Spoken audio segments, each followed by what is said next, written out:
ആശ്വാസം, നീ എന്റെ ആശ്വാസം, നീ എന്റെ മറവിടം, നീ എന്റെ മറവിടവും, നീ എൻ ദൈവം, നീ എൻ ദൈവം, നീ എന്റെ പാലകൻ, നീ എന്റെ പാലകനും, നീ എന്റെ ആശ്വാസവും, നീ എന്റെ ആശ്വാസവും, നീ എന്റെ മറവിടം, നീ എന്റെ മറവിടവും, നീ എൻ ദൈവം, നീ എൻ ദൈവം. ആരാധിക്കും ഞാൻ പൂർണ്ണഹൃദയമോടെ, തേടും നിൻ മുഖം ജീവകാലമെല്ലാം, സേവിച്ചിടും ഞാൻ എൻ സർവ്വവുമായി. അടിയനിതാ, അടിയനിതാ ദേവാ, അടിയനിതാ ദേവാ, അടിയനിതാ ദേവാ, അടിയനിതാ. നീ എന്റെ രക്ഷകൻ. 5:5 വചനം ഇങ്ങനെയാണ് പറയുന്നത്. അതിന് ശീമോൻ, നാഥ, ഞങ്ങൾ രാത്രി മുഴുവനും അധ്വാനിച്ചിട്ടും ഒന്നും കിട്ടിയില്ല, എങ്കിലും നിന്റെ വാക്കിന് ഞാൻ വലയിറക്കാം എന്നുത്തരം പറഞ്ഞു. എന്താണ് ഇവിടുത്തെ സന്ദർഭം എന്ന് നമുക്ക് 1-ാം വാക്യം തൊട്ട് ഒന്നും കൂടി വായിച്ചു നോക്കാം. ദൈവവചനം വായിച്ചത് എല്ലാവരും ശ്രദ്ധ വെച്ച് കേട്ട് കാണും. നമ്മളിവിടെ വായിച്ചത്, ഇവിടെ അവൻ ഗന്നേസരത്ത് തടാകത്തിന്റെ കരയിൽ നിൽക്കുമ്പോൾ, ഇവിടെ ആരാണ് അവൻ? കർത്താവ് അല്ലേ? കർത്താവ് ഗന്നേസരത്ത് തടാകത്തിന്റെ കരയിൽ നിൽക്കുകയാണ്. എന്തിനാണ് ഈ കർത്താവ് ഗന്നേസരത്ത് തടാകത്തിന്റെ കരയിൽ വന്നത്? നമ്മൾ പല സ്ഥലങ്ങളിലും നമ്മൾ വായിക്കുന്നുണ്ട്. ഒരു ദെക്കോപ്പൊലി നാട്ടിൽ കർത്താവ് പോയല്ലേ, ശിഷ്യന്മാരോട് പറഞ്ഞു നമുക്ക് അക്കരെ പോകാമെന്ന് പറഞ്ഞു. അവിടെ കർത്താവിന് ഒരു വേല ചെയ്യാനുണ്ടായിരുന്നു, ഒരു പ്രവൃത്തി ഉണ്ടായിരുന്നു. അവിടെ കർത്താവിന്റെ ഒരു വിടുതൽ പ്രാപിക്കാനായിട്ട് ആഗ്രഹിച്ചിരുന്ന ഒരു വ്യക്തി അവിടെ ഉണ്ടായിരുന്നു അല്ലേ. കല്ലറയിൽ വാസം ചെയ്ത ഒരു ഭൂതഗ്രസ്തനായ വ്യക്തിയെ കുറിച്ച് നമ്മൾ കാണുന്നു അല്ലേ. അപ്പൊ കർത്താവ് ഓരോ സ്ഥലത്ത് പോകുമ്പോഴും അവിടെ ദൈവത്തിന് ഒരു ഉദ്ദേശമുണ്ട് അവിടെ പോകാൻ. ആ ഉദ്ദേശം നിറവേറ്റാൻ വേണ്ടിയാണ് ഇന്ന് ഇവിടെ ഗന്നേസരത്ത് തടാകത്തിന്റെ കരയിൽ കർത്താവ് വന്നു നിൽക്കുന്നത്. ഇവിടെ വായിക്കുന്നത്, ഗന്നേസരത്ത് തടാകത്തിന്റെ കരയിൽ നിൽക്കുമ്പോൾ പുരുഷാരൻ ദൈവവചനം കേൾക്കേണ്ടതിന് അവനെ തിക്കിക്കൊണ്ടിരിക്കുന്നു. ഇവിടെ ഒരു കൂട്ടം ആൾക്കാർ ദൈവവചനം കേൾക്കേണ്ടതിന് കർത്താവിനെ അങ്ങ് ഞെരുക്കുകയാണ് അല്ലെ, ഞെരുക്കിക്കൊണ്ടിരിക്കുകയാണ്. എന്തിനു വേണ്ടിയാണ്? കർത്താവിന്റെ വായിൽ നിന്ന് വരുന്ന ആ ലാവണ്യ വാക്കുകൾ കേൾക്കേണ്ടതിന്. അവന്റെ വായിൽ നിന്ന് വരുന്ന ഓരോ വാക്കുകളും കേട്ടിട്ടുള്ളവർക്കറിയാം അത് നമ്മുടെ ഹൃദയ സ്പർശിയായ വാക്കുകളാണ്, അത് നമ്മളെ ആശ്വസിപ്പിക്കുന്ന വാക്കുകളാണ്, അത് നമുക്ക് സമാധാനം വിടുതൽ തരുന്ന വാക്കുകളാണെന്ന് അറിയുന്ന ഈ ജനം കർത്താവിനെ കണ്ടപ്പോൾ അവന് ദൈവവചനം കേൾക്കേണ്ടതിന് ഞെരുക്കിക്കൊണ്ടിരിക്കുകയാണ് അല്ലേ. നമ്മളിൽ എത്ര പേർക്ക് ഇത്രമാത്രം ദൈവവചനം കേൾക്കേണ്ടതിന് ഒരു ആഗ്രഹമുണ്ട്? നമ്മളിവിടെ ഇരിക്കുന്ന ഓരോരുത്തരും നമ്മൾ ഇന്ന് ചിന്തിക്കണം. ദൈവവചനം കേൾക്കാനായിട്ട് നമുക്ക് നമ്മുടെ ഹൃദയത്തിൽ, അല്ലെങ്കിൽ ദൈവവചനം വായിക്കാനായിട്ട് നമ്മുടെ ഹൃദയത്തിൽ എത്രമാത്രം ആഗ്രഹമുണ്ട്? കർത്താവിന്റെ വായിൽ നിന്ന് വരുന്ന വാക്കുകള്, ആ വചനങ്ങള്, ആ കൽപ്പനകള് നമ്മൾക്ക് കേൾക്കുവാനും അറിയാനും ആ വചനത്തിന് വേണ്ടിയുള്ള ഒരു വിശപ്പും ദാഹവും ഇന്ന് നമുക്കും ഉണ്ടാകണം. വചനത്തിന് വേണ്ടി ഒരു വിശപ്പും ദാഹവും ഞങ്ങൾക്കും ഉണ്ടാവുമെങ്കിൽ മാത്രമേ ഞങ്ങൾക്കും അവിടെ വിടുതലുള്ളൂ. വചനം എന്ന് നമ്മളിപ്പോ ബീനു പറഞ്ഞ് കേട്ടത് തന്നെയും, ആ വചനം നമ്മൾക്ക് ഉണ്ടെങ്കിൽ മാത്രമേ നമുക്ക് നിലനിൽക്കാൻ പറ്റൂ അല്ലേ. ആ വചനത്തിന് വേണ്ടിയുള്ള ഒരു ദാഹം. വായിക്കാൻ അറിയാവുന്നവരാണ് ഒരുപാട് പേരും, വായിക്കാൻ അറിഞ്ഞുകൂടാത്ത ചുരുക്കം പേരേ ഉള്ളൂ. എന്നാലും വായിക്കാൻ അറിഞ്ഞുകൂടാത്തവരും 7ഉം 8ഉം ക്ലാസ്സിലൊക്കെ പഠിക്കുന്നവരും പലരും എനിക്ക് അറിഞ്ഞുകൂടാന്നും പറഞ്ഞ് ഇവിടെ ഇരിക്കുന്ന പല വ്യക്തികളുമുണ്ട്. ഞാനൊന്ന് പറയട്ടെ, നിങ്ങൾക്ക് വചനത്തിന് വേണ്ടി ഒരു ദാഹം നിങ്ങൾക്ക് ഉണ്ടെങ്കിൽ നിങ്ങൾ കൂട്ടിച്ചേർത്തൊന്ന് വായിച്ചാൽ കർത്താവ് നല്ലതുപോലെ നിങ്ങൾക്ക് ആ വചനം വായിക്കാൻ കൃപ തരും. അത് നിങ്ങളൊന്ന് പരീക്ഷിച്ച് നോക്കണം. ആഗ്രഹമുണ്ടെങ്കിൽ, വചനത്തിന് വേണ്ടി ഒരു ദാഹം നമുക്കുണ്ടെങ്കിൽ അത് വായിക്കാനായിട്ട് ദൈവം കൃപ തരും. ആ വചനമാണ് നമ്മെ വിടുവിക്കുന്നത്. അപ്പൊ ഇവിടെ ഗന്നേസരത്ത് തടാകത്തിന്റെ കരയിൽ ഒരു കൂട്ടം ജനങ്ങൾ വചനം കേൾക്കേണ്ടതിന് കർത്താവിനെ തിരക്കിക്കൊണ്ടിരിക്കുകയാണ്.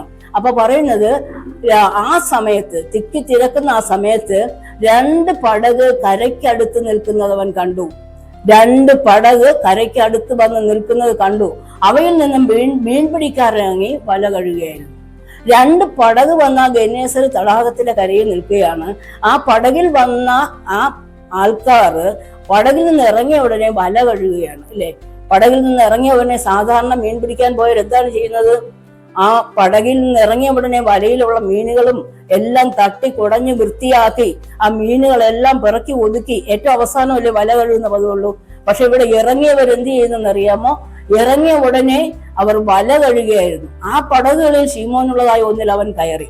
അത് ശീമോന്റെ പടകിൽ കയറിയിട്ട് പറയാണ്, കരയിൽ നിന്നും അല്പം നീക്കണം എന്ന് അവനോട് അപേക്ഷിച്ചു.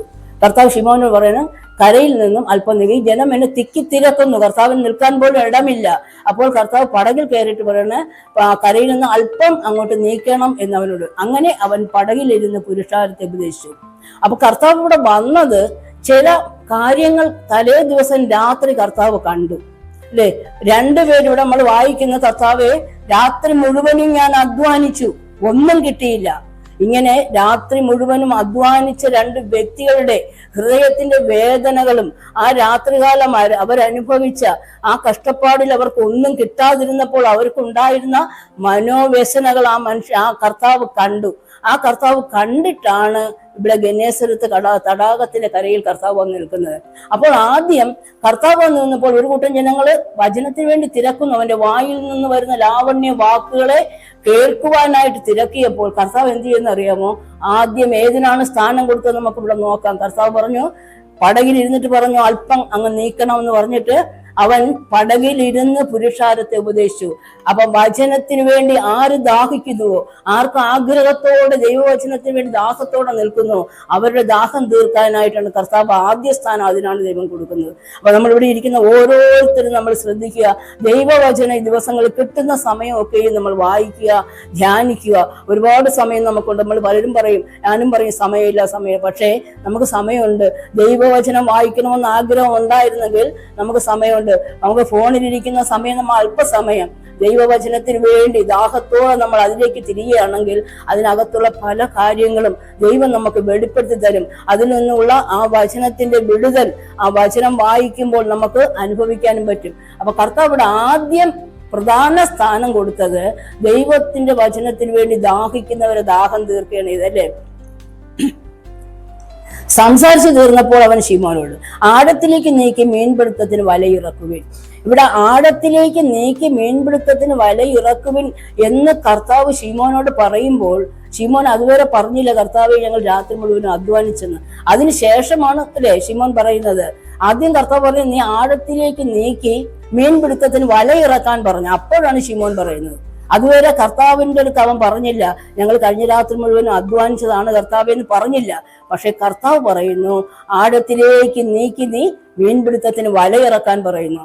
പക്ഷെ അപ്പോഴാണ് ശിമോൻ പറയുന്നത്, നാഥ ഞങ്ങൾ രാത്രി മുഴുവനും അധ്വാനിച്ചു എന്നിട്ടും ഒന്നും കിട്ടിയില്ല, അല്ലെ?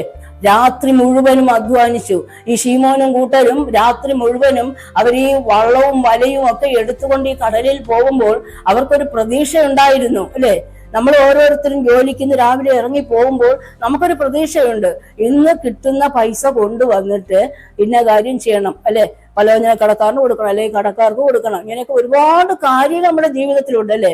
പലിശയ്ക്ക് മേടിച്ചവരുണ്ട്, പലിശ കൊടുക്കണം. അപ്പൊ ഇങ്ങനെയൊക്കെ ഒരുപാട് ജീവിതത്തിന്റെ സാഹചര്യത്തിൽ നമുക്ക് ഓരോ ദിവസവും നമ്മൾ ഇറങ്ങി പോകുമ്പോൾ നമ്മുടെ അധ്വാന ഫലം കൊണ്ടുവന്നിട്ട് പല കാര്യങ്ങൾക്കും ഉപയോഗിക്കണം എന്നുള്ള ആശയോടുകൂടിയാണ് ഓരോ ദിവസവും ഓരോരുത്തർ ഇറങ്ങിപ്പോണം, അല്ലേ? പക്ഷേ അന്ന് രാത്രി ശിമോൻ അവർ ഓരോ പ്രാവശ്യം വല വീശി വല വലിക്കുമ്പോഴും ആ വലയിൽ ഒരു വെയിറ്റും ഇല്ലാതിരുന്നപ്പോൾ ആ ശിമോന്റെ ഹൃദയം എത്രമാത്രം വേദനിച്ചിട്ടുണ്ടാവും, അല്ലെ? ആ ശിമോന്റെ ഹൃദയം എത്രമാത്രം, കർത്താവേ ദൈവമേ, ഞാൻ എത്ര അധ്വാനിച്ചിട്ടും എനിക്ക് ഒന്നും കിട്ടിയില്ലല്ലോ, എത്രമാത്രം ആ വേദന കണ്ട ദൈവം ആ ശീമോന്റെയും കൂട്ടരുടെയും കണ്ണുനീര് കണ്ട അവരുടെ ആവശ്യങ്ങളുടെ മേൽ നിറവേറ്റാൻ കഴിയാതവര് ഹൃദയം ഞുറുങ്ങുന്ന അനുഭവത്തിലിരുന്നപ്പോൾ ആ വേദന കണ്ട ദൈവമാണ് ഇവിടെ ഗന്നേസർ തടാകത്തിന്റെ കരയിൽ വന്ന് നിൽക്കുന്നത്, അല്ലെ? അപ്പോഴാണ് കർത്താവ് പറയുന്നത്, ശിമോൻ നാഥ ഞങ്ങൾ രാത്രി മുഴുവനും അധ്വാനിച്ചൊന്നും കിട്ടിയില്ല. ഇവിടെ ഇരിക്കുന്ന ഓരോരുത്തരെയും നമ്മൾ ചിന്തിച്ചു നോക്കിയാൽ, ഞാൻ ഉൾപ്പെടെയുള്ള ജനം, നമ്മുടെ ഒരു രാത്രി നമ്മുടെ ജീവിതത്തിൽ ഉണ്ടായിരുന്നല്ലേ? ഒരു രാത്രികാലം കർത്താവിനെ കണ്ടുമുട്ടുന്നതിന് മുമ്പേ നമ്മളൊന്ന് പുറകോട്ട് ചിന്തിച്ചു നോക്കിയാൽ നമ്മൾ ഓരോരുത്തരും അധ്വാനിച്ചു അല്ലെ. കഷ്ടപ്പെടാത്ത ആരെങ്കിലും ഉണ്ടോ? ജോലി ചെയ്യാത്ത ആരെങ്കിലും ഇവിടെ ഇരിപ്പുണ്ടോ? ഇന്ന് 15 വർഷമായൊരു കാണും, 5 വർഷമായൊരു കാണും, 20 അല്ലെങ്കിൽ 25 വർഷമായവരൊക്കെ കാണും ഇവിടെ ഇരിക്കുന്നവരില്. പക്ഷേ ഈ നാളുകളിൽ എത്ര നിങ്ങൾ 15 വർഷം പുറകോട്ട് പോയാൽ നിങ്ങൾക്ക് വയസ്സ് എത്രയായിരുന്നു? കുറെ കൂടെ ചെറുപ്പമായിരുന്നു അല്ലേ? കുറെ കൂടെ അധ്വാനിക്കാനായിട്ട് ആരോഗ്യമുള്ള സമയമായിരുന്നു. പക്ഷെ അധ്വാനിച്ചില്ലേ? നിങ്ങൾ ഒരുപാട് കഷ്ടപ്പെട്ടില്ലേ? നിങ്ങൾ രാത്രി, അതെന്താണ്? നമ്മുടെ ജീവിതത്തിന്റെ രാത്രി കാലങ്ങളായിരുന്നു അന്ന്. നമ്മൾ കർത്താവിനെ കണ്ടുമുട്ടുന്നതിന് മുമ്പ് നമ്മുടെ കണ്ണുകളും ഹൃദയവും ഒക്കെയും അടഞ്ഞിരുന്ന, കർത്താവ് നമ്മുടെ ജീവിതമാകുന്ന പടകിലില്ലാത്ത ഒരു സമയമായിരുന്നു ആ രാത്രികാലങ്ങൾ. അത് നമ്മൾ അധ്വാനിച്ച് ഒന്നും കിട്ടിയില്ല അല്ലെ. ഒന്നും കിട്ടിയില്ലെന്ന് മാത്രമല്ല, നമ്മൾ കഷ്ടപ്പെട്ടതിന് ഒരു കണക്കുമില്ല. നമ്മൾ കൊണ്ടുവരുന്നത് മുഴുവൻ എന്ത് ചെയ്യും? കൊണ്ടുവരും, അധ്വാനിക്കും, കൊണ്ടുവരും, എന്ത് ചെയ്യും?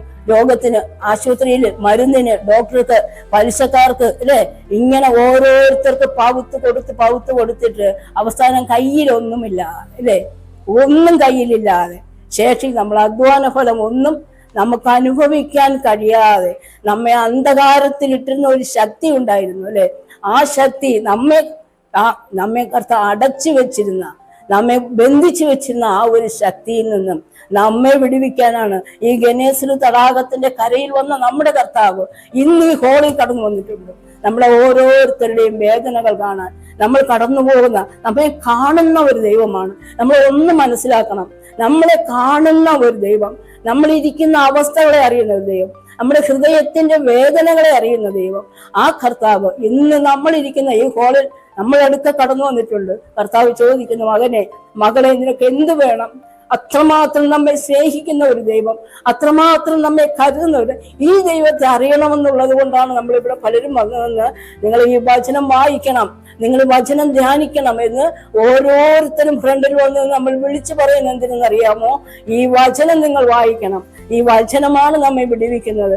ഈ വചനമാണ് നമ്മെ ഉയർച്ചയിലേക്ക് കൊണ്ടുപോകുന്നത്. ഈ വചനമാണ് നമ്മളെ ബന്ധിച്ചിരിക്കുന്ന, ഞങ്ങളെ കണ്ണുകളെ കെട്ടിവെച്ചിരിക്കുന്ന. കഴിഞ്ഞ പ്രാവശ്യം സുനിയുടെ വീട്ടിൽ ഞാൻ പറഞ്ഞ വചനത്തിൽ, എന്റെ അന്ധകാരത്തെ കർത്താവിനെ പ്രകാശമാക്കണമെന്ന് ദാവീദ് പറഞ്ഞതുപോലെ, ഇന്ന് അന്ധകാരത്തിൽ അകപ്പെട്ട് നമുക്ക് കിട്ടേണ്ട നന്മകൾ അനുഭവിക്കാൻ കഴിയാതെ വണ്ണം ഒരു ശക്തി നമ്മെ ബന്ധിച്ചു വെച്ചിരിക്കുകയാണ്. ഈ ബന്ധനത്തെ അറുത്തുവിടാൻ എന്റെ കർത്താവ് ഇന്ന് ഈ ഹോളിൽ വന്നിട്ടുണ്ട്. നിങ്ങൾക്ക് എത്ര പേർക്ക് വിശ്വാസമുണ്ട്? എന്തെന്നാൽ കർത്താവിന്റെ വചനം പറയുന്നു, ഭൂമിയിൽ 2 അതിലധികമോ പേർ എന്റെ നാമത്തിൽ എവിടെ കൂടിയാലും അവരുടെ നടുവിൽ ഞാൻ ഉണ്ട് എന്ന് അരുളി ചെയ്ത കർത്താവ്, അവൻ വാഗ്ദത്തങ്ങളിൽ വിശ്വസ്തനാണ്, അവൻ വാക്കുമാറാത്ത ദൈവമാണ്. ആ കർത്താവിന് നമ്മുടെ നമ്മുടെ അടുത്ത് ഓരോരുത്തരുടെ വന്നു നിൽക്കുകയാണ്. എന്ത് വേണം? എന്താണ് നിങ്ങളുടെ ആവശ്യം? ഇവിടെ ശീമോൻ പറഞ്ഞു, രാത്രി മുഴുവനും കർത്താവെ ഞങ്ങൾ അധ്വാനിച്ചു. നിങ്ങൾക്കും പറയാമോ, കർത്താവെ ഞങ്ങളുടെ രാത്രികാലം 5 വർഷമായവര് ഒരു പക്ഷേ നമ്മൾ ഏത് തരത്തിൽ നമ്മൾ അനുസരിക്കുന്നുവോ, ഇവിടെ കർത്താവ് പറഞ്ഞ അവൻ പറയാണ്, എങ്കിലും നിന്റെ വാക്കിന് ഞാൻ വലയിറക്കാം. നമ്മൾ എത്ര പേര് കർത്താവിന്റെ വാക്ക് കേട്ട് അനുസരിക്കുന്നുവോ, നമ്മൾ എത്ര പേര് അത് ശ്രദ്ധിക്കുന്നുവോ, അതനുസരിച്ചിരിക്കും നമ്മുടെ ജീവിതത്തിൽ വരുന്ന അനുഗ്രഹങ്ങൾ. കർത്താവിന്റെ വാക്കിന് വലയിറക്കുക, കർത്താവിന്റെ വാക്ക് കേട്ട് നമ്മൾ ഓരോ കാര്യങ്ങളും ചെയ്യുക. അവനെ കൂടാതെ നമ്മൾ ഒന്നും ചെയ്യരുത്. അവനെ കൂടാതെ ഒരു സ്ഥലത്തും നമ്മൾ പോകരുത്. എവിടെ പോയാലും കർത്താവിനോട് ചോദിക്കണം. എന്ത് ചെയ്തിരുന്നാലും നമ്മൾ കർത്താവിനോട് ചോദിക്കണം. അവനെ കൂടാതെ നമ്മൾ ഒന്നും ചെയ്യരുത്. അപ്പൊ ആ ഗനേസരത്ത് തടാകത്തിന്റെ കരയിൽ വന്ന് ആ പത്രോസിന്റെയും കൂട്ടരുടെയും വേദന കണ്ട ദൈവം ഇന്ന് ഈ ഹോളിൽ വന്നിട്ടുണ്ടെങ്കിൽ നിങ്ങൾ പറയണം, നിങ്ങളുടെ ആവശ്യം നിങ്ങൾ കർത്താവിൻ്റെ അടുത്ത് പറയണം. ഇവിടെ ശീമോൻ പറഞ്ഞു, കർത്താവേ, ഞങ്ങൾ രാത്രി മുഴുവനും അധ്വാനിച്ചു, എന്നിട്ടും ഒന്നും കിട്ടിയില്ല, ഒന്നും ഞങ്ങൾക്ക് ഒന്നും നേടാൻ പറ്റിയില്ല എന്ന് ശീമോൻ പറഞ്ഞപ്പോൾ അവൻ എന്നിട്ട് പറയുന്നു, എങ്കിലും കർത്താവ് നിന്റെ വാക്കിന് ഞാൻ വലയിറക്കാം എന്ന് ഉത്തരം പറഞ്ഞു. ഇന്ന് പകൽക്കാലം ഞാൻ ഓരോരുത്തരുടെ പറയട്ടെ, നമ്മൾ കർത്താവിന്റെ വാക്ക് കേട്ട് അനുസരിക്കുമെങ്കിൽ, അവന്റെ വചനം നമ്മൾ വായിക്കുമ്പോൾ നമ്മൾ ഓരോ വചനവും നമ്മോട് കർത്താവ് സംസാരിക്കുന്നതാണ്. ആ സംസാരം ഞങ്ങൾ കേൾക്കുകയാണെങ്കിൽ, ആ കർത്താവിന്റെ ശബ്ദത്തിന് നമ്മൾ ചെവി കൊടുക്കുകയാണെങ്കിൽ, അവന്റെ വാക്ക് കേട്ട് നമ്മൾ അനുസരിക്കുകയാണെങ്കിൽ, നമ്മുടെ ജീവിതത്തെ മാറ്റിമറിക്കാൻ എന്റെ കർത്താവിന് കഴിവുള്ളവനാണ്. നിങ്ങൾ എത്ര പേര് വിശ്വസിക്കുന്നു എന്ന് എനിക്കറിയില്ല. നമ്മൾ വിശ്വസിക്കണം. നമ്മുടെ കർത്താവ്, നമ്മൾ അവന്റെ വാക്ക് കേട്ട ഒരിക്കലും അവൻ മുഖപക്ഷമില്ലാത്ത ദൈവമാണ്. അവന് ആരെന്നൊന്നുമില്ല. വിദ്യാഭ്യാസമുള്ളവരെന്നോ വിദ്യാഭ്യാസം ഇല്ലാത്തവരെന്നോ കറുത്തവരെന്നോ ജാതി കുറഞ്ഞതെന്നോ ജാതി കൂടിയതെന്നോ ഇതൊന്നും എന്റെ കർത്താവിന് മാറ്റമില്ലാത്തവനാണ്. അവൻ ആരെയും അവനോട് ചോദിക്കുന്നവരെ ആരെയും കർത്താവ് നിന്റെ വാക്കിന് ഞാൻ വിലയിറക്കാം. ഇന്ന് പകൽക്കാലം നമുക്ക് എല്ലാവർക്കും പറയാമോ? നിങ്ങൾ അടുത്തിരിക്കുന്ന ഓരോരുത്തർക്കും പറയേ, കർത്താവിന്റെ വാക്കിന് നിങ്ങൾ കേട്ടനുസരിക്കുമെങ്കിൽ നിങ്ങളുടെ ജീവിതം മാറി മറിയുമെന്ന് അടുത്തിരിക്കുന്നവർക്കൊന്ന് പറയാമോ? കൈ കൊടുത്തിട്ട് ധൈര്യത്തോട് പറയാമോ? കർത്താവിന്റെ വാക്ക് നിങ്ങൾ കേട്ടനുസരിക്കുമെങ്കിൽ നിങ്ങളുടെ ജീവിതം ഇന്നിരിക്കുന്നത് പോലെ അല്ല. ഇതിന് ഭയങ്കരമായ ഒരു മാറ്റം തരാനായിട്ട് കർത്താവ് മതിയായ ദൈവമാണ്. അപ്പൊ നമ്മൾ കർത്താവിന്റെ വാക്ക് കേട്ടനുസരിക്കുക. ഇവിടെ കർത്താവ് എങ്കിലും നിന്റെ വാക്കിനെ ഞാൻ വലയിറക്കാം എന്ന് ശിമോൻ പത്രോസ് പറഞ്ഞപ്പോൾ, എന്നിട്ട് അവർ അങ്ങനെ ചെയ്തപ്പോൾ പെരുത്ത മീൻകൂട്ടം അകപ്പെട്ട് വല കീറാറായി. പത്രോസിന് വേണമെങ്കിൽ പറയാമായിരുന്നു, അല്ലേ, കർത്താവ് ഞങ്ങൾ രാത്രി മുഴുവനും അധ്വാനിച്ചതാണ്. ഈ കടല് ഞാൻ ജനിച്ചു വളർന്ന നാള് തൊട്ട് ഈ കടലിലാണ് കർത്താവ് ഞാൻ ഇവിടെ ഈ കടൽപ്പുറത്താണ് ഞാൻ വളർന്നത്. അല്ലെങ്കിൽ ഈ കടലിൽ മീൻ പിടിച്ചും അതിന്റെ കൂടെ പോയി ഒക്കെയാണ് എനിക്ക് എവിടെ മീനുണ്ടെന്നും എങ്ങോട്ട് പോയാൽ മീൻ കിട്ടുമെന്നും ഒക്കെ കർത്താവ് എനിക്കറിയാം എന്ന് വേണമെങ്കിൽ പത്രോസിന് പറയാമായിരുന്നു, അല്ലേ? പത്രോസിന് പറയാമായിരുന്നു, കർത്താവേ നിനക്കറിയില്ല, പക്ഷെ എനിക്കിതൊക്കെ അറിയാം. ഞാൻ ഈ കടൽ ഇവിടെ കിടന്ന് വളർന്നതാണ്, നാളുകൾ കൊണ്ട് ഞാൻ മീൻ പിടിക്കുന്നതാണെന്ന് കർത്താവിനോട് പത്രോസിന് പറയാമായിരുന്നു. പക്ഷെ പത്രോസ് എന്താണ് പറഞ്ഞത്? എങ്കിലും നിന്റെ വാക്കിന് ഞാൻ വലയിറക്കാം എന്ന് പറഞ്ഞപ്പോൾ അവർ അങ്ങനെ ചെയ്തപ്പോൾ പെരുത്ത മീൻകൂട്ടം അകപ്പെട്ട് കീറാറായി. അതായത് മക്കളെ, ഞാനും പറയട്ടെ, കർത്താവിന്റെ വാക്ക് നമ്മൾ കേട്ടനുസരിക്കാൻ ചില സമയത്തൊക്കെ നമുക്ക് അതുകൊണ്ട് പറ്റുന്നില്ല. അതിന് നമ്മൾ കർത്താവെ നിന്റെ വാക്കൊന്ന് കേട്ട് അനുസരിക്കുവാൻ ദൈവമേ നീ എനിക്ക് കൃപ തരണമേ. നമ്മൾ ആദ്യം പ്രാർത്ഥിക്കണം. നമ്മൾ ഏതിനും കർത്താവിനോട് കൃപ ചോദിച്ചാൽ കർത്താവ് തരും. നമ്മുടെ ജീവിതത്തിൽ ഇന്നിപ്പോ നമ്മൾ ചോദിച്ചിട്ട് നാളെ തന്നെ തരണമെന്നില്ല. ഇതാണ് നമ്മുടെ ഹൃദയത്തിന്റെ ആഗ്രഹമെങ്കിൽ കർത്താവിന് നിന്റെ വചനം ഒന്ന് അനുസരിക്കാൻ ദൈവമേ നീ എനിക്ക് കൃപ തരണമേ. നാളുകൾ നമ്മൾ ഹൃദയത്തിൽ നിന്നും കർത്താവിനോട് അപേക്ഷിക്കുകയാണെങ്കിൽ അവൻ നമുക്കും അതിനുള്ള കൃപ തരും. അപ്പൊ അതിനുശേഷം നമുക്ക് കർത്താവിന്റെ വാക്കുകേട്ട് അനുസരിക്കാൻ, അങ്ങനെ അനുസരിക്കുമ്പോൾ ഇവിടെ എന്ത് പറ്റി? ഒരു പെരുത്ത മീൻകൂട്ടം. കഴിഞ്ഞ രാത്രികാലം അവർ ഈ കടലിലല്ലേ പോയത്? എവിടെ കിട്ടി? ഒരു മീനും കിട്ടിയില്ലായിരുന്നു. പക്ഷേ കർത്താവിന്റെ വാക്കിന് വില കൽപ്പിച്ചപ്പോൾ ആരാണ് നമ്മുടെ മുമ്പിൽ നിൽക്കുന്നത്? ഈ ഗന്നേസർ തടാകത്തിന്റെ കരയിൽ വന്ന് പത്രോസിന്റെയും കൂട്ടന്റെയും മുമ്പിൽ നിൽക്കുന്നത് ആരാണ്? സമുദ്രത്തിൽ ജലജന്തുക്കൾ വാഴട്ടെ, ഇല്ലേ? നമ്മളെ ഉൽപ്പത്തി പുസ്തകത്തിൽ 5-ാം അധ്യായമാണെന്ന് തോന്നുന്നു, 1-ാം വാക്യമാണെന്ന് തോന്നുന്നു.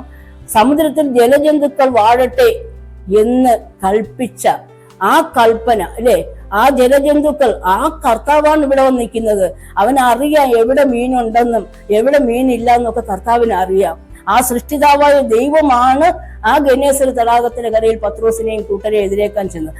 ആ ദൈവമാണ് ഇന്ന് നമ്മളിരിക്കുന്ന ഹോളിലും കടന്നു വന്നിട്ടുള്ളത്. അതുകൊണ്ട് നിങ്ങളുടെ ഓരോരുത്തരുടെയും ആവശ്യങ്ങൾ, നിങ്ങൾ ഇതുവരെയും കടന്നു പോയിട്ടുള്ള കഷ്ടതകളല്ലേ ഇന്ന് നമ്മൾ കർത്താവ് നമ്മെ കാണുന്നുണ്ട്. ഇവിടെ ഇരിക്കുന്ന ഓരോരുത്തരെയും അവരുടെ ഹൃദയത്തിന്റെ അവസ്ഥ, അവർ കടന്നു പോകുന്ന വഴികള്, അവരുടെ വേദനകള് എന്താണ് പരസ്പരം അടുത്തിരിക്കുന്ന ഒരാളിന് ഒരിക്കലും അറിയാൻ പറ്റൂല. തൊട്ടടുത്ത് എന്റെ അടുക്ക ഒരാളിരിക്കും, പക്ഷേ അവരുടെ ഹൃദയത്തിന്റെ വേദന എനിക്കറിയാൻ കഴിയില്ല, അവർ കടന്നു പോകുന്ന അവസ്ഥ എനിക്കറിയാൻ കഴിയില്ല. പക്ഷെ എന്റെ കർത്താവ് അറിയുന്നുണ്ട്.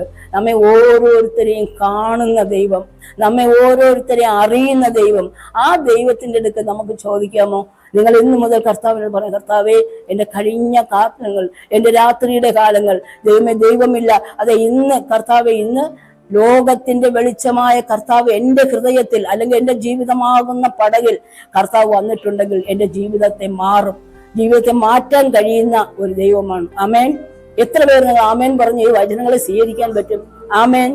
കർത്താവ് ദൈവം ഇവിടെ വന്നിട്ടുണ്ട്. നമ്മൾ നമ്മുടെ അവസ്ഥകളെ തുറന്ന് കർത്താവിനോട് പറയാണ്, ദൈവമേ ജീവിതത്തിൽ ഒന്നും നേടിയില്ല കർത്താവേ, ഞാൻ ഒരുപാട് നാളുകൊണ്ട് ഞാൻ അധ്വാനിക്കുന്നു, ഞാൻ ആഗ്രഹിക്കുന്ന ഒരു കാര്യവും നടക്കുന്നില്ല കർത്താവേ, എന്റെ ആഗ്രഹങ്ങളും എന്റെ ആവശ്യങ്ങളും എല്ലാം മുടങ്ങിക്കിടക്കുന്ന കർത്താവേ, ഇതൊന്നും നടക്കുന്നില്ല. എന്റെ രാത്രിയെ ദൈവമേ, എന്റെ അന്ധകാരത്തെ കർത്താവെ നീ പ്രകാശമാക്കണമേ എന്ന് പറഞ്ഞ് ഈ വചനത്തിന്റെ വെളിച്ചത്തിൽ നമ്മൾ മുമ്പോട്ട് പോവുകയാണെങ്കിൽ, കർത്താവിന്റെ വാക്ക് കേട്ട് നമ്മൾ അനുസരിക്കുകയാണെങ്കിൽ നിശ്ചയമായും അവൻ നമ്മെ അനുഗ്രഹിക്കാനായിട്ട് ഈ ഹോളിൽ നമ്മുടെ അടുത്ത് അവൻ വന്നിട്ടുണ്ട്. നമ്മുടെ ആവശ്യങ്ങൾ പറയാമോ? കർത്താവിനോട് പറയാമോ? പറയാമോ? നിങ്ങളുടെ ആവശ്യങ്ങൾ നിങ്ങൾക്ക് മാത്രമേ അറിയാവൂ. ഞാൻ അധ്വാനിച്ചു കർത്താവെ, ഒന്നും നേടിയില്ല, എനിക്കൊന്നും കിട്ടിയില്ല. എന്റെ രാത്രികാലങ്ങൾ കർത്താവ് നീ പ്രകാശമാക്കണമേ. എനിക്കൊന്ന് കർത്താവ് എന്റെ അവസ്ഥയെ ഞാൻ നിന്റെ അടുത്തൊന്ന് തുറന്നു പറയുന്നു എന്ന് പറഞ്ഞ് നിങ്ങൾ ഇവിടെ ഇരിക്കുമ്പോൾ, നിങ്ങൾ വീട്ടിൽ ചെല്ലുമ്പോൾ എന്റെ അവസ്ഥയ്ക്ക് ഒരു മാറ്റം തരണമേ കർത്താവ്. ഞാൻ കുറെ നാളുകൊണ്ട് അധ്വാനിക്കുന്നു, കുറെ നാളുകൊണ്ട് ഞാൻ പരിശ്രമിക്കുന്നു, കുറെ നാളുകൊണ്ട് ഞാൻ പ്രാർത്ഥിക്കുന്നു കർത്താവ്. എന്റെ ജീവിതത്തിൽ ഇതുവരെയും ഒരു മാറ്റം വന്നില്ല കർത്താവ്. ഇന്ന് നമുക്ക് ഹൃദയം ഞുറുങ്ങിയവർക്ക് യഹോവ സമീപസ്ഥനാണ്. മനസ്സ് തകർന്നവരെ അവൻ രക്ഷിക്കുന്ന ദൈവമാണ്. അതുകൊണ്ട് നിങ്ങൾ ഹൃദയം ഞുറുങ്ങി, നിങ്ങൾ മറ്റാരോടും നിങ്ങളുടെ വേദനകൾ പറയാൻ പോണ്ട. അവർ ചിരിക്കും. നിങ്ങളുടെ വേദനകൾ മറ്റാരെങ്കിലും നിങ്ങൾ പറയാൻ പോയാൽ അവര് നിങ്ങളെ കണ്ട് ചിരിക്കും. അതുകൊണ്ട് നിങ്ങൾ മറ്റാരോട് നിങ്ങളുടെ വേദനകൾ ഒന്നും പറയാൻ പോണ്ട. എന്നെ സഹായിക്കുവാൻ ആരുമില്ല കർത്താവേ. ദൈവമേ, നീ എന്നെ സഹായിക്കണമേ. നിനക്ക് എന്നെ സഹായിക്കാൻ മനസ്സുണ്ട് കർത്താവേ. എന്റെ അവസ്ഥകൾ ഇതാണപ്പോ, ഒന്നും ഞാൻ നേടിയില്ല. ഞാൻ ഒരുപാട് നാൾ കൊണ്ട് അധ്വാനിക്കുന്നു. എന്റെ ഒരുപാട് ആവശ്യങ്ങൾ ഇപ്പോഴും പെൻഡിങ്ങിലാണ് കർത്താവേ. എനിക്കൊന്നും നേടാൻ കഴിഞ്ഞില്ല എന്ന് നിങ്ങൾ കർത്താവിനോട് പ്രാർത്ഥിക്കാമോ? നിങ്ങളുടെ ജീവിതമാകുന്ന പടക്, അത് ദൈവത്തിന്റെ കർത്താവിന്റെ പ്രകാശം, ലോകത്തിന്റെ വെളിച്ചമായിരിക്കുന്ന ഈ കർത്താവിന്റെ പ്രകാശം നിങ്ങളുടെ ഹൃദയത്തിൽ വരുമ്പോൾ നിങ്ങൾക്ക് ഇത് ദൈവത്തോട് പ്രാർത്ഥിക്കുമ്പോൾ നിങ്ങൾ ആഗ്രഹിക്കുന്ന തരത്തിൽ നിങ്ങളെ ഉയർത്താൻ മതിയായ ഒരു ദൈവമാണ്. ഇവിടെ പത്രോസിന്റെ പടകിൽ പത്രോസ് ഇവിടെ കർത്താവിന്റെ വാക്ക് കേട്ടനുസരിച്ചപ്പോൾ പെരുത്ത മീൻകൂട്ടം കയറി എന്നാണ് നമ്മൾ വായിക്കുന്നത്, അല്ലേ? അവൻ അങ്ങനെ ചെയ്തപ്പോൾ പെരുത്ത മീൻകൂട്ടം അകപ്പെട്ട് വല കീറാറാകുന്ന തരത്തിൽ കർത്താവ് പത്രോസിനെയും കൂട്ടരെ അനുഗ്രഹിച്ചു, അല്ലേ? എന്നിട്ടോ അവർ മറ്റേ പടകിലുള്ള കൂട്ടുകാളികൾ വന്ന് സഹായിപ്പാൻ അവരെ മാടി വിളിച്ചു. അപ്പോൾ അവര് കൊണ്ടുപോയ പടക് നിറഞ്ഞു. ഇനി ബാക്കി ഇനിയുമുണ്ട്. അപ്പൊ പടകില്ല. അവരെന്ത് ചെയ്തു? അടുത്തുള്ള പടകിനെ മാടി വിളിക്കുകയാണ്. നിങ്ങളും ഞങ്ങൾക്ക് ഒരുപാട് മീൻ ഇനിയും മിച്ചമുണ്ട്, നിങ്ങൾ വാ എന്നും പറഞ്ഞ് അവരെയും മാടി വിളിച്ച് ആ 2 പടകും മുങ്ങുമാറോളം, അല്ലേ? ആ മീൻ പിടുത്തത്തിന്റെ പെരുപ്പം അത്ര വലുതായിരുന്നു. എന്തുകൊണ്ടാണ്? കർത്താവിന്റെ വാക്ക് കേട്ടനുസരിച്ചപ്പോൾ, കർത്താവിന്റെ വാക്കിന് വില കൽപ്പിച്ചപ്പോൾ, അവനെ അനുസരിച്ചപ്പോൾ ആ പെരുത്ത മീൻകൂട്ടം അവരുടെ പടകിൽ കയറുവാനിടയായി. ഇന്നൊരു പെരുത്ത മീൻകൂട്ടം തരാൻ, ഇന്ന് നമ്മൾ ഇരിക്കുന്നത് പോലെ അല്ല, നമ്മുടെ അവസ്ഥകളെ മാറ്റുവാൻ ഒരു പെരുത്ത മീൻകൂട്ടം, ജീവിതത്തിൽ ഒരു പെരുത്ത അനുഗ്രഹം തരാൻ എന്റെ കർത്താവിന് മനസ്സുണ്ട്. പക്ഷെ അവന്റെ വാക്ക് കേട്ട് അനുസരിക്കാൻ പറ്റുമോ? നമ്മൾ ഓരോരുത്തരും അവന്റെ വാക്ക് കേട്ട് അനുസരിക്കുക. മറ്റേ പടകിലുള്ള കൂട്ടാളികൾ വന്ന് സഹായിപ്പാൻ അവരെ മാടി വിളിച്ചു. അവർ വന്ന് പടക് 2 മുങ്ങുമാറോളം നിറച്ചു. ശിമോൻ പത്രോസ് അത് കണ്ടിട്ട് ഈ 2 പടകിലും മീൻ പിടിച്ച, കഴിഞ്ഞ രാത്രികാലം അധ്വാനിച്ചിട്ട് ഒന്നും കിട്ടാതിരുന്നപ്പോൾ ഇപ്പോൾ കർത്താവിന്റെ വാക്കിന് വില കൽപ്പിച്ച് ആ 2 പടകുകളും മീൻ കൊണ്ട് നിറഞ്ഞത് കണ്ടപ്പോൾ, ഇപ്പോൾ ഒരു കാര്യം നമ്മൾ ശ്രദ്ധിക്കണം. ഇവിടെ ശിമോൻ പത്രോസ് അത് കണ്ടിട്ട് യേശുവിന്റെ കാൽക്കൽ വീണു. അപ്പോൾ യേശു ഇതുവരെയും പോയില്ലേ? അതാണ് നമ്മൾ ശ്രദ്ധിക്കേണ്ടത്, അല്ലേ? കർത്താവ് പറഞ്ഞു നീ ആഴത്തിലേക്ക് നീക്കി മീൻ പിടിക്കാൻ വലയിറക്കാൻ. പക്ഷെ ഇവിടെ കർത്താവ് കാത്തു നിൽക്കുകയാണ്. എന്തിനു വേണ്ടിയാണ്? ഈ ശിമോൻ പത്രോസിന്റെയും കൂട്ടരുടെയും വേദനകളെ കണ്ട ദൈവം അവരെ സന്തോഷത്തെ കാണണം, അവരുടെ അനുഗ്രഹത്തെ. കർത്താവ് ഇപ്പോഴും ഇത് പറഞ്ഞിട്ട് കർത്താവ് അങ്ങ് പോയില്ല. ഇന്ന് കർത്താവ് നമ്മുടെ ജീവിതത്തിലെ നമ്മുടെ അനുഗ്രഹങ്ങളെ കാണാൻ ആഗ്രഹിക്കുന്ന ഒരു ദൈവമാണ്. നമ്മോട് സംസാരിക്കുന്ന ദൈവമാണ്. നമ്മുടെ ഇതുവരെയും നമ്മെ ബന്ധിച്ചു വെച്ചിരിക്കുന്ന ബന്ധങ്ങളൊക്കെ മാറി നമ്മുടെ ജീവിതത്തിൽ വലിയൊരു അനുഗ്രഹം തരാനായിട്ട് കർത്താവ് ആഗ്രഹിക്കുമ്പോൾ നമ്മൾ ഇവിടെ ശിമോൻ പത്രോസ് അത് കണ്ടിട്ട് യേശുവിന്റെ കാൽക്കൽ വീണു. എന്തിനാണ് യേശുവിന്റെ കാൽക്കൽ വീണു ശിമോൻ പത്രോസ്? അവന്റെ ഹൃദയത്തിൽ ഇതുവരെയും അവൻ കർത്താവിനെ അറിഞ്ഞില്ലായിരുന്നു. ലോകത്തിന്റെ വെളിച്ചമായ കർത്താവ് തന്റെ ഹൃദയത്തിന്റെ അകത്തോട്ട് വന്നപ്പോൾ ഇതുവരെയും കിട്ടിയിട്ടില്ലാത്ത ഒരു മീൻപിടുത്തത്തിന്റെ പെരുപ്പം അവൻ കണ്ടപ്പോൾ തന്റെ മുമ്പിൽ നിൽക്കുന്നത് ആരാണെന്ന് അവന് മനസ്സിലാകുന്നു, അല്ലെ? തന്റെ മുമ്പിൽ നിൽക്കുന്നത് ആരാണ്? ഈ ലോകത്തിന്റെ, അല്ലെങ്കിൽ ഈ മത്സ്യങ്ങളെ സൃഷ്ടിച്ച, ഈ മനുഷ്യനെ സൃഷ്ടിച്ച, ഈ സകല ചരാചരങ്ങളെയും സൃഷ്ടിച്ച ഒരു ദൈവമാണ് തന്റെ മുമ്പിൽ നിൽക്കുന്നത് അവൻ കാണുകയാണ്, അല്ലെ? നമ്മൾ കാണണം കർത്താവിനെ. അവന്റെ വലിപ്പം എത്രയെന്ന് നമ്മൾ മനസ്സിലാക്കണം. അവന്റെ വലിപ്പം, അല്ലെങ്കിൽ അവൻ ആരാണ് എന്ന് മനസ്സിലാക്കിയെങ്കിൽ മാത്രമല്ലേ നമുക്ക് അവനോട് ചോദിക്കാൻ പറ്റുള്ളൂ. അപ്പൊ അവന് മനസ്സിലാകണം നമ്മുടെ കർത്താവ് ആരാണ്. അവനെ നമ്മൾ ചോദിക്കുന്ന എന്തെങ്കിലും തരാൻ കഴിയുമോ? നമ്മൾ അവനെ ആദ്യം അവൻ ആരാണ്, അവനായിരിക്കുന്ന ആ ആളത്വത്തിൽ കർത്താവിനെ നമ്മൾ മനസ്സിലാക്കണം. നമ്മൾ മനസ്സിലാക്കിയിട്ട് വേണം നമ്മൾ ചോദിക്കുന്ന കാര്യങ്ങളെ തരുവാൻ ശക്തനായ ഒരു ദൈവമാണ് ഇന്ന് നമ്മൾ ആരാധിക്കുന്ന ദൈവം എന്ന് മനസ്സിലാക്കിയിട്ട് വേണം നമ്മൾ ചോദിക്കാൻ. അപ്പൊ ഇവിടെ ശിമോൻ പത്രോസ് അത് കണ്ടിട്ട് യേശുവിന്റെ കാൽക്കൽ വീണു. അപ്പോൾ ശിമോൻ പത്രോസ് യേശു ആരാണെന്ന് കാണുകയാണ്. യേശു ആരാണെന്ന്, ലോക സൃഷ്ടിതാവായ ദൈവമാണ് തൻ്റെ മുമ്പിൽ നിൽക്കുന്നത് എന്ന് ശിമോൻ പത്രോസ് കണ്ടപ്പോൾ കർത്താവിന്റെ കാൽക്കൽ വീഴുകയാണ്. എന്നിട്ട് എന്താ പറയുന്നത്? കർത്താവേ, ഞാൻ പാപിയായ മനുഷ്യനാകൊണ്ട് എന്നെ വിട്ടുപോകണമേ എന്ന് പറഞ്ഞു. ശിമോൻ പത്രോസ് കർത്താവിന്റെ ആളത്വം കണ്ടപ്പോൾ, ദൈവം ആരാണ് എന്ന് മനസ്സിലായപ്പോൾ, അവൻ കർത്താവിനെ യഥാർത്ഥമായി കാണേണ്ടതുപോലെ കണ്ടപ്പോൾ അവൻ തന്നിലേക്ക് നോക്കി. ഞാൻ ആരാണ്? അല്ലേ, നമ്മൾ ഓരോരുത്തരും നമ്മൾ കർത്താവിനെ കാണേണ്ടതുപോലെ കാണുമ്പോൾ നമ്മൾ തിരിഞ്ഞ് നമ്മെ നോക്കണം. നമ്മൾ ആരാണ്? നമ്മുടെ ജീവിതത്തിൽ നമ്മൾ കടന്നുപോയ, നമ്മൾ ജനിച്ച അന്ന് മുട്ട് നമ്മുടെ ജീവിതത്തിൽ വന്നുപോയ പാപങ്ങള്, എന്തൊക്കെ പാപങ്ങൾ നമ്മൾ ചെയ്തിട്ടുണ്ടോ, എന്തൊക്കെ ദൈവ ഇഷ്ടമില്ലാത്ത കാര്യങ്ങൾ നമ്മൾ ചെയ്തിട്ടുണ്ടോ, ഇതെല്ലാം കർത്താവിനെ കാണേണ്ടതുപോലെ നമ്മൾ കാണുമ്പോൾ നമ്മുടെ ഹൃദയത്തിലേക്ക് നമ്മൾ തിരിഞ്ഞ് നമ്മെ നോക്കണം. ശിമോൻ പത്രോസ് പറഞ്ഞതുപോലെ, കർത്താവേ, ഞാനൊരു പാപിയാണ്, ഞാൻ എന്തൊക്കെയാണ് എൻ്റെ പാപം, ഇതുവരെയും ഞാൻ ഏറ്റുപറയാത്ത, ഇനി നമ്മൾ ഏറ്റുപറയാത്ത പാപങ്ങൾ കിടക്കുന്നിടത്തോളം കാലം ദൈവത്തിന് നമ്മെ അനുഗ്രഹിക്കാനായിട്ട് കുറെ ബുദ്ധിമുട്ടുണ്ട്.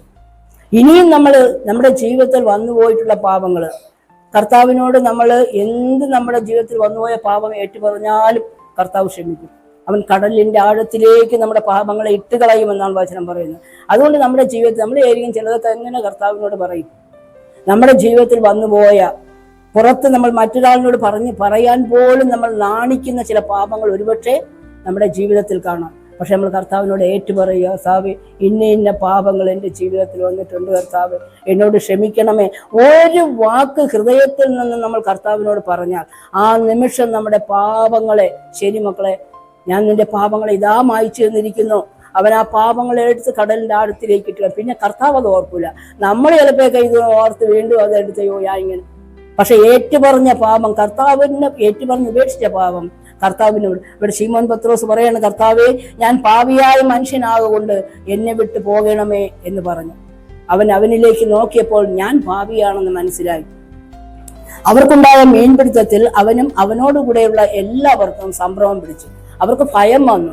ഇത്രത്തോളം കഴിഞ്ഞ രാത്രികാലം നമ്മൾ ഇത്രമാത്രം പരിശ്രമിച്ചിട്ടും ഒരു മീൻ പോലും കിട്ടാതിരുന്ന ഈ കടലിൽ കർത്താവിന്റെ വാക്ക് കേട്ടനുസരിച്ച് 2 പടക് നിറയെ മീൻ കിട്ടിയപ്പോൾ അവർക്ക് ഭയമായി. അവർക്ക് ഭയം വന്നു. അവർക്ക് പറയണ, മീൻപിടുത്തത്തിൽ അവനോടുകൂടെ ഉള്ള എല്ലാവർക്കും സംഭ്രമം പിടിച്ചു. ശിമോന്റെ കൂട്ടാളികളായ യാക്കോബ്, യോഹന്നാൻ എന്ന സെബേദി മക്കളും അവണ് തന്നെ. യേശു ശിമോനോട്, ഇവർക്ക് എല്ലാവർക്കും ഭയമായി, അല്ലെ? ഒരു വലിയ അത്ഭുതം ഇവിടെ കണ്ടിരിക്കുകയാണ്. നേരിട്ട് നമ്മുടെ കണ്ണാല് ഒരു അത്ഭുതം കണ്ടിരിക്കുകയാണ്. അപ്പോൾ അവർക്ക് ഭയമായപ്പോൾ കർത്താവ് പറയാണ്, ശിമോനോട് പറയണം, ഭയപ്പെടേണ്ട, ഇന്ന് മുതൽ നീ മനുഷ്യരെ പിടിക്കുന്നവരാകും. നമ്മൾ കർത്താവിന്റെ അത്ഭുതങ്ങളെ കാണുമ്പോൾ, അവനായിരിക്കുന്ന അളവിൽ നമ്മൾ അവനെ ദർശിക്കുമ്പോൾ കർത്താവ് നമ്മോടും പറയുന്നതാണ്, അല്ലേ, ഭയപ്പെടേണ്ട, നിങ്ങൾ ഭയപ്പെടേണ്ട. ഈ പത്രോസ് കർത്താവിന്റെ ആ ആളത്വം കണ്ടപ്പോൾ, ദൈവത്തിന്റെ ആ മഹത്വം ദർശിച്ചപ്പോൾ ഈ പത്രോസിന് അടുത്ത വാക്യം പറയുന്നു, പിന്നെ അവർ പടകുകളെ കരകളിൽ അടുപ്പിച്ച് സകലതും വിട്ട് അവനെ അനുഗമിച്ചു. എന്ത് പ്രതീക്ഷയോടുകൂടിയാണ് കഴിഞ്ഞ രാത്രികാലം അവർ മീൻ പിടിക്കാൻ പോയത്? ഇപ്പോൾ 2 പടക് നിറയെ മീനിരിക്കുകയാണ്. വേണമെങ്കിൽ അവർക്ക് കർത്താവിനോട് പറയാൻ, കർത്താവേ, ഞങ്ങൾ ഈ മീനെല്ലാം ഒന്ന് വിറ്റ് കാശാക്കിയിട്ട് ഞങ്ങൾ നിന്റെ പിറകെ വരാം എന്ന് പറഞ്ഞുകൂടായിരുന്നോ? എല്ലാം ഇത്രയും മീന് വിറ്റ് കഴിഞ്ഞാൽ എത്രമാത്രം രൂപ കിട്ടും, അല്ലേ? ഇത്രയും മീന് വിറ്റ് ഞങ്ങൾ കാശാക്കിയിട്ട്, ചില ദൈവചരിത്രത്തിൽ നമ്മൾ വായിക്കുന്ന ഒരാൾ പറഞ്ഞു, ഞാൻ എൻ്റെ അപ്പനെ അടക്കിയിട്ട് വരാം, അല്ലേ? എന്ന് വെച്ചാൽ അപ്പം മരിക്കുന്നത് വരെയും ഞാൻ അപ്പന്റെ കൂടെ നിന്ന് അപ്പന്റെ കാലം കഴിഞ്ഞതിന് ശേഷം ഞാൻ വരാം. ഇവിടെ പത്രോസ് പറയുകയാണ്, പത്രോസ് എന്ത് ചെയ്തു? പടകുകളെ കരയ്ക്കടുപ്പിച്ചിട്ട് സകലവും വിട്ടു. ആ മീനിനല്ല പിന്നെ പത്രോസിന്റെ കണ്ണു പോയത്, അല്ലേ? ആ ഒരിക്കലും നമ്മുടെ ജീവിതത്തിൽ ദൈവം നമുക്ക് അനുഗ്രഹങ്ങളൊക്കെ തരും, ഒരുപാട് നന്മകളും തരും. പക്ഷേ ഈ നന്മകളിലേക്ക് നമ്മളെ കണ്ണുടക്കരുത്. ഈ നന്മകളിലേക്ക് അത് ദൈവം നമുക്ക് തരുന്ന ദാനമാണ്. അതിലൊരിക്കലും നമ്മൾ ആ നന്മകളിൽ നമ്മളെ കണ്ണുടക്കി പോകരുത്. അനുഗ്രഹിച്ച അനുഗ്രഹദാതാവിലേക്ക് ഓരോ അനുഗ്രഹവും നമ്മുടെ ജീവിതത്തിൽ പ്രാപിക്കുമ്പോൾ ആ അനുഗ്രഹദാതാവിലേക്ക് നമ്മൾ കണ്ണുയർത്തണം. ദൈവമേ, നീ എന്നെ എത്രമാത്രം അനുഗ്രഹിക്കാൻ എന്തുള്ളു കർത്താവേ. നമ്മൾ ആ അനുഗ്രഹദാതാവിന്റെ മുഖത്തേക്ക് നോക്കി അവന്റെ ഇഷ്ടം എന്താണ്, എന്നെക്കുറിച്ചുള്ള അവന്റെ പദ്ധതി എന്താണ് എന്ന് മനസ്സിലാക്കിയിട്ട് അത് ചെയ്യാനായിട്ട് നമ്മൾ സമർപ്പിച്ചു കൊടുക്കണം.